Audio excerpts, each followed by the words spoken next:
Je suis Françoise Nyssen et j'ai la chance de diriger la maison d'édition Actes Sud qui est installée à Arles. Je dirige la maison d'édition, je dirige donc une équipe. Je me compare souvent à une hurleuse. Vous voyez, je maintiens les morceaux ensemble, je fais que les choses existent et qu'on puisse avancer tous ensemble. À l'époque, après une vie professionnelle un peu diverse et variée, je me retrouvais à Paris. Je travaillais à la direction d'architecture, donc dans un ministère. Je ne trouvais pas ça follement passionnant. J'étais là depuis quelques mois. Je n'avais pas du tout l'esprit d'entreprise. Je n'étais pas du tout quelqu'un qui avait ce sentiment de la nécessité d'entreprendre. J'ai commencé ma vie comme chercheur, donc au contraire, totalement à l'inverse de l'esprit d'entreprise, uniquement dans une espèce de démarche intellectuelle et de curiosité. Et c'est en venant à Actes Sud que j'ai découvert l'entreprise. Vous savez, le premier jour où je suis arrivée, Christine m'a dit « Mais tiens, tu préfères la déclaration TVA ?» Je ne savais même pas ce que ça voulait dire. Mais au départ, j'ai vraiment appris en faisant. Et j'ai trouvé ça difficile. D'abord de considérer que diriger était un boulot, parce que je trouvais que c'est un boulot, c'est de lire des bouquins, de les corriger, de les mettre en fabrication, etc. Mais diriger une équipe, ça me paraissait la vie du quotidien.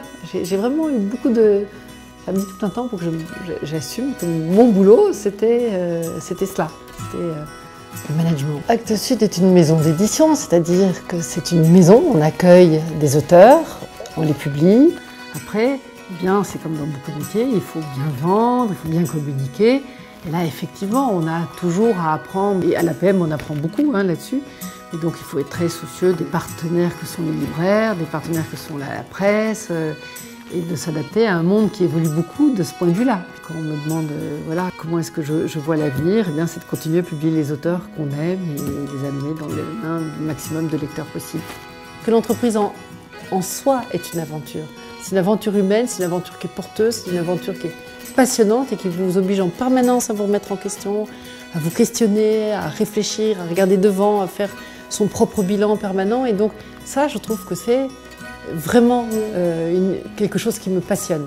J'ai fait plein d'études différentes. J'ai fait la biologie moléculaire, puis l'urbanisme, enfin bon, je travaille dans l'édition. Et pour autant, j'ai toujours l'impression de ne pas savoir, que tout est à apprendre et à remettre en question. C'est une chose que je trouve à l'APM, c'est que chacun partage son expérience, dit ce qu'il essaye de faire, mais pas avec la certitude que c'est ça la vérité, parce qu'il n'y en a pas, que c'est ça le chemin, parce qu'il y en a plusieurs. C'est une remise en question permanente de comment on est par rapport à l'entreprise, comment on peut avancer. C'est un lieu de réflexion permanente et de remise en question. Et j'aime bien cette façon d'aborder la vie.